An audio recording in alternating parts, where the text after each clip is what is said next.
To begin, Israel's president told me in an interview this week that Israel is not interested in a ground operation in Lebanon.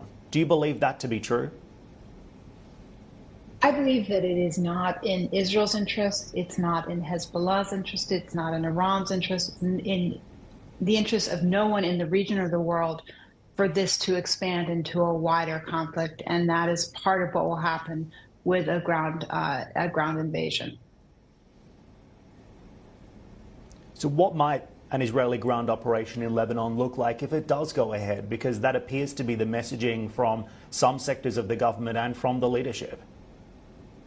So I understand that that's the messaging that was reported very recently. Just before I came on the air, there have been press reports of a statement put out by a number of different countries, including the United States, the EU, several other European countries individually, Japan, Australia, really an extraordinary number of countries, and Qatar and the Saudis and the Emirates, all calling for a 3-week ceasefire, calling on Lebanon and Israel. It doesn't specifically reference Hezbollah, but the reporting is that it seems quite likely that that will be agreed to, and agreed to imminently. And the United States and France also put out a joint statement calling for the parties to agree to that temporary 3-week ceasefire. So I very much hope that that precludes the ground operations that are being discussed. The unfortunate reality of the situation on the ground, though, is that all ceasefire talks up until this point have failed. So what makes you believe this might be any different? I haven't seen a statement put out in this way by that number of countries. This is not just the United States. It's not just the EU. It's key players in the region, as well as European countries, as well as countries in Asia. And if you are the parties that are contemplating this, you look at that and you see very clearly where key leaders in the rest of the world are on this issue.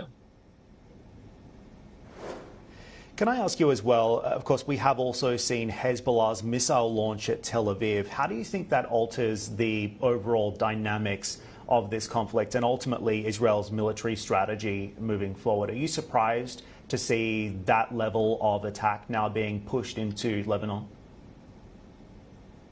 You mean pushed by Hezbollah into Israel when you talk about the Hezbollah's missile? Sorry, my mistake. Attack, yeah. No, just wanted to make sure I understood. I'm not surprised that occurred. I doubt that there was much surprise on the Israeli side because the knowledge of what Hezbollah's capabilities are has existed for some period of time. And that is part of the concern about how quickly this could turn into a much wider conflict if the current degree of escalation is not put to a halt, is not walked back. Hezbollah has extraordinary capabilities at this point. Hamas's capabilities, horrific as they have been, pale in comparison to the kind of weaponry that Iran, frankly, has supplied Hezbollah with and has increased in terms of what Hezbollah as a proxy has to be able to do real damage in Israel and so that this particular rocket attack reportedly on the Mossad headquarters, that's what they were trying to aim for. They were unsuccessful, but not a surprise. And despite the actions that Israel took over the last week, which probably dismantled a fair amount of what Hezbollah's capabilities were, at least in the short term, not able to eliminate those capabilities entirely by any means.